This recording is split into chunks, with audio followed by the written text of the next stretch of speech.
మీ బట్టలకి సాఫ్టింగ్ ప్రొటెక్షన్ ఇచ్చే సరైన ప్రొడక్ట్ ఎలిమ్ ఫ్యాబ్రిక్ కండిషనర్.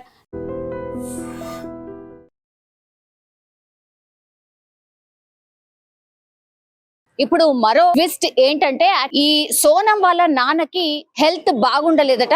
అందుకని ఈ రాజా రఘువంశీని మ్యారేజ్ చేసుకున్న తర్వాత ఆయనని నరబలి, అంటే నిజంగా చెప్పాలంటే మూఢనమ్మకాలు, ఈ జాతకాలు ఇవన్నీ కూడా మనం అంటే చాలా మందికి అయితే అసలు నమ్మకమే ఉండదు. కానీ కొంతమంది ఎలా నమ్ముతారు అంటే వాళ్ళ బ్రెయిన్ వాష్ ఎలా చేస్తారు అని అంటే నిజంగానే మీరు ఇలా చేస్తే ఖచ్చితంగా ఈ పనులు అవుతాయి అనేటువంటిది ఈ కేసులో మరో ట్విస్ట్.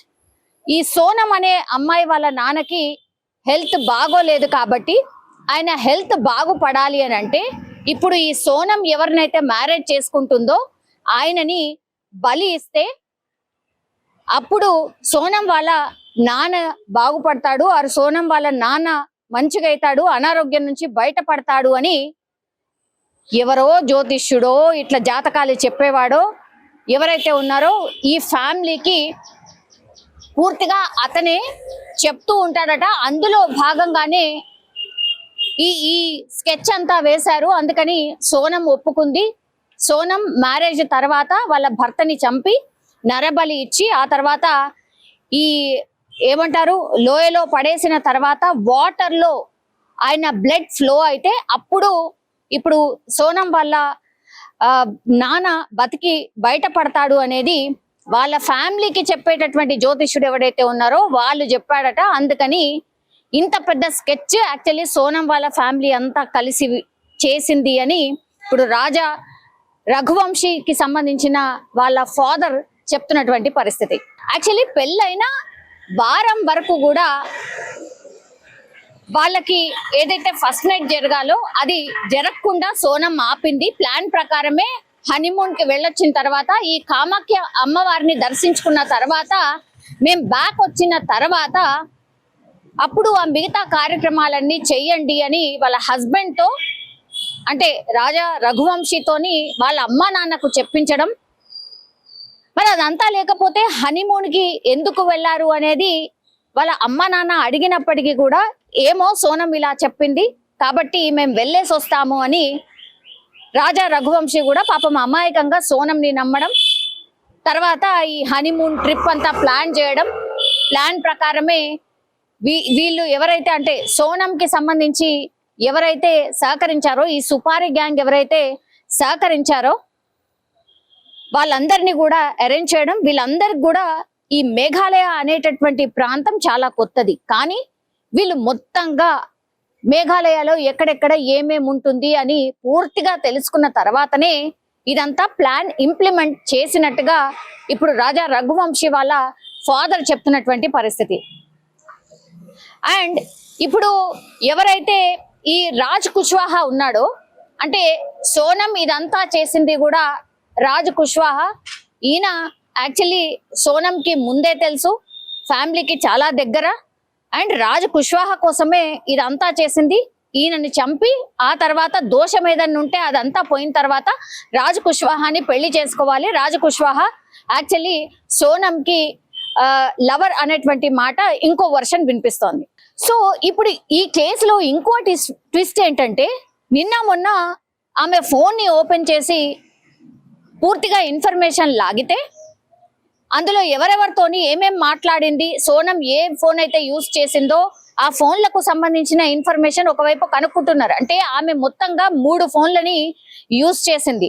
ఆ 3 ఫోన్లు కూడా ముందు దొరకలేదు. ఒకటేమో యూపీలో, ఇంకోటేమో మధ్యప్రదేశ్ లో అట, ఇంకోటేమో మరి ఎక్కడ దాచిందో ఏంటో తెలియదు, కానీ ఆ ఒక్క ఫోన్ మాత్రం దొరికింది. సో ఆ ఒక్క ఫోన్ లోనే డాటాని అండ్ ఆమె వాట్సాప్ ని ఓపెన్ చేసినప్పుడు ఎవరు సంజయ్ వర్మ, ఈ సంజయ్ వర్మ అని ఫోన్ లో ఒక నంబర్ సేవ్ అయి ఉంది. అండ్ జస్ట్ ఆమె మ్యారేజ్ సెటిల్ అయ్యి అంటే ఈ ఎంగేజ్మెంట్ తర్వాత ఇక దగ్గరకు వచ్చింది మ్యారేజ్ అనేంత వరకు కూడా ఆమె టోటల్ గా 25 డేస్ లో 234 సార్లు ఈ నంబర్ కి కాల్ చేసి మాట్లాడినట్టుగా గుర్తించారు. కానీ ఈ సంజయ్ వర్మ ఎవరు, ఈ సంజయ్ వర్మ ఈ కొత్త ఫేస్ ఏంటి, ఈ కొత్త పర్సన్ ఎవరు అనేది కూడా అంతు చిక్కలేదు.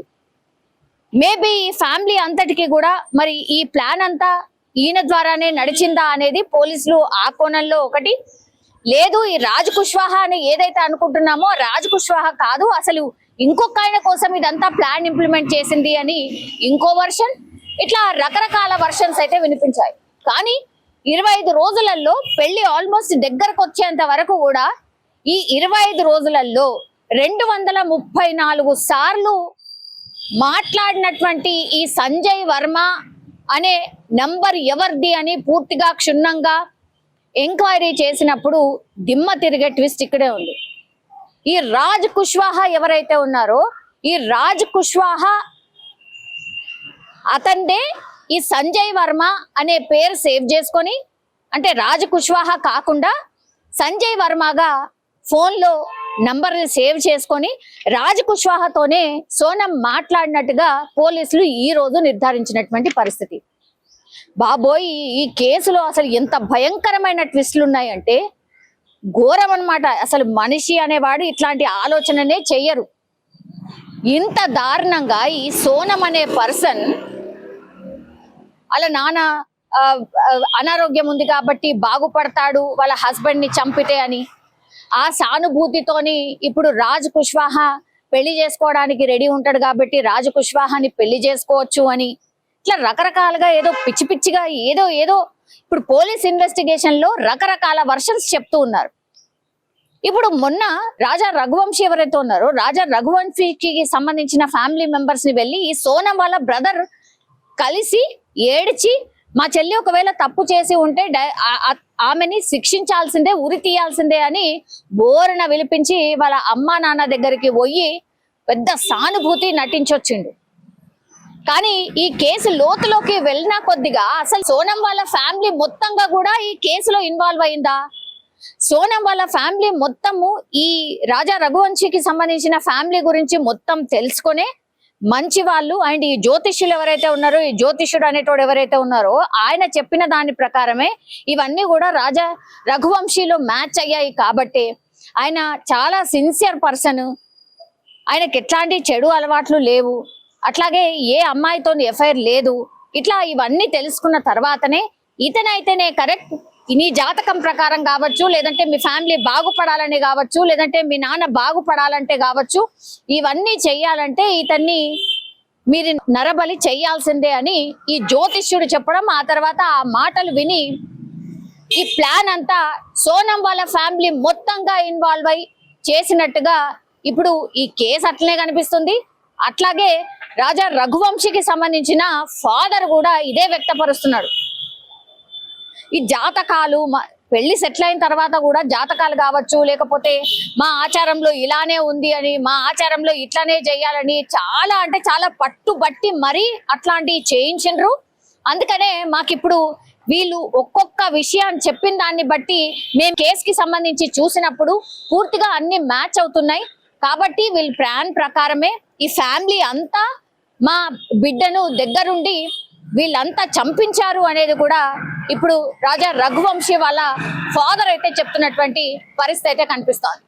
సీన్ రీకన్స్ట్రక్షన్ జరిగింది పూర్తిగా మేఘాలయలో, అట్లాగే వీరు తిరిగినటువంటి ప్రాంతాల్లో ఎక్కడైతే రాజా రఘువంశీని ఎక్కడైతే మర్డర్ చేశారో అక్కడ గొడ్డలతోని కావచ్చు, కత్తులతోని కావచ్చు, ఆయనని 3 సార్ల పొడిచి చంపినట్టుగా పోలీసులు నిర్ధారించినటువంటి పరిస్థితి. అదంతా కూడా కళ్ళప్పగించి రాజా రఘువంశీని చంపేటప్పుడు సోనం అక్కడే ఉంది, మొత్తం ఆయనను కత్తిపోట్లకు గురి చేసిన తర్వాత ఆ తర్వాత లోయల పడేసేంత వరకు కూడా సోనం అక్కడే ఉండి నిల్చొని చూసింది, తన భర్తను చంపేటప్పుడు అక్కడే నిల్చొని చూసింది అని పోలీసుల విచారణలో సోనం కావచ్చు, లేకపోతే ఈ నిందితులు విశాల్ కావచ్చు, రాజ్ కుష్వాహా, ఆకాష్ అండ్ ఆనంద్ వీళ్ళందరూ కూడా కన్ఫెస్ చేసినట్టుగా పోలీసులు అయితే చెప్తున్నటువంటి పరిస్థితి అయితే కనిపిస్తోంది. సో ఇదంతటికీ కూడా సూత్రధారి ఏంటి అని అంటే సోనం ప్లాన్ ప్రకారమే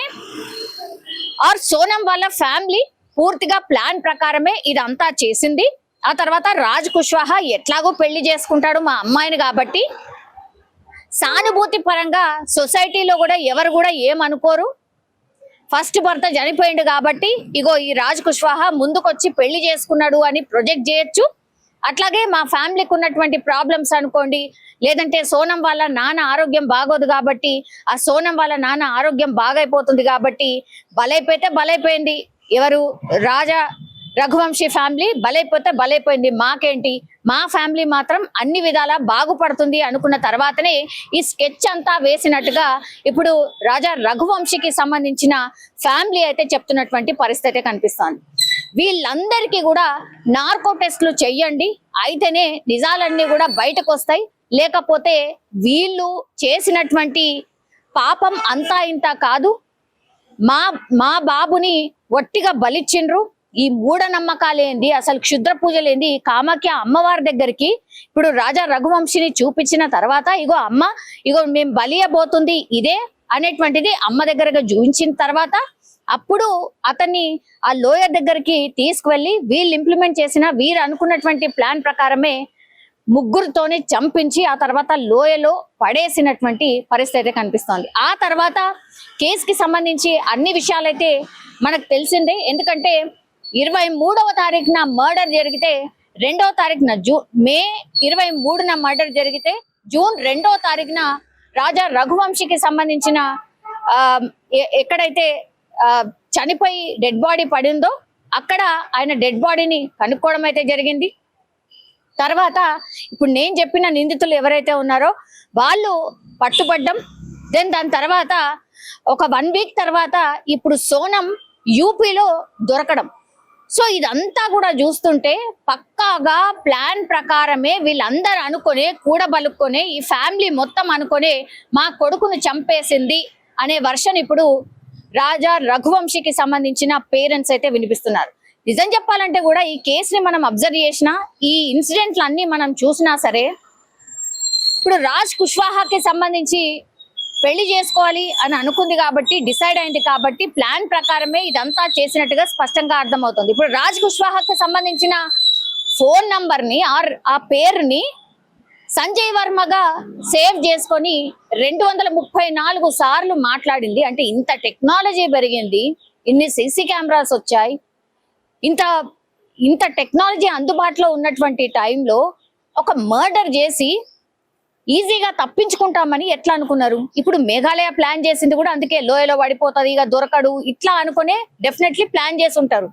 వెతుకుతారు ఎంతకి దొరకడు, ఆ తర్వాత ఏమైపోతుంది, నెక్స్ట్ ఇక దొరుకుతలేడు కాబట్టి వెంటనే రాజ్ కుష్వాహాని 1 నెలనో 2 నెలల తర్వాతనో పెళ్లి చేసుకోవాలని ప్లాన్ చేసిండ్రు.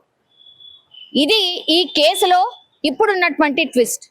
రోజుకో ట్విస్ట్ వస్తుంది కాబట్టి అసలు రేపు తెల్లవారి ఇంకేం ట్విస్ట్ వస్తుందో అనేది చాలా మంది అంటే మాట్లాడుతున్నటువంటి విషయం. సో ఇప్పుడు నిజంగానే రాజా రఘువంశీకి సంబంధించిన ఫ్యామిలీ ఏదైతే రేస్ చేసిందో పాయింట్స్ అవన్నీ క్షుణ్ణంగా పరిశీలిస్తోంది పోలీస్ శాఖ కూడా. అక్కడ ఉన్నటువంటి పోలీస్ శాఖ కూడా పూర్తిగా పరిశీలిస్తోంది. సీన్ రీకన్స్ట్రక్షన్ చేసింది కాబట్టి ప్రతి విషయాన్ని ఏది కూడా వదలకుండా ఈ కేసులో అన్ని క్లూస్ ని సాక్షుల్ని అందరినీ కూడా విచారిస్తోంది. అట్లాగే ఫ్యామిలీ మెంబర్స్ ని కూడా క్షుణ్ణంగా ఇన్వెస్టిగేషన్ చేస్తోంది. చూడాలి ఇంకెన్ని ట్విస్ట్లు వస్తాయో ఈ హనీమూన్ కేసుకి సంబంధించి, మరి ఇంకెంతమంది ఇన్వాల్వ్ అయి ఉన్నారో, మరి ఇంకేం మోటివ్ తోని మర్డర్ చేసిందో అనేది చూడాల్సిందే. నిజంగా ప్రస్తుతం ఉన్నటువంటి సమాజం దేనికి ప్రయారిటీ ఇస్తుంది? ఆర్థిక సంబంధాల చుట్టూ మాత్రమే తిరుగుతుంది. మళ్ళీ ఎన్నికలంగానే చాలా విరక్తి కలుగుతాను. మంచి అనిపిస్తుంది కదా, లేడీస్ కూడా ఛాలెంజింగ్ జాబ్స్ చేసినప్పుడు చాలా బాగుంటది. ట్రాఫిక్ అసిస్టెంట్స్ గా నియమించిన ట్రాన్స్జెండర్స్ అందరితో సాల్యూట్ చేయించుకుంటున్నారు. ఫుడ్ డెలివరీ ఇవ్వటానికి వెళ్ళినటువంటి డెలివరీ బాయ్ అనిల్ పై కళ్ళ ముందు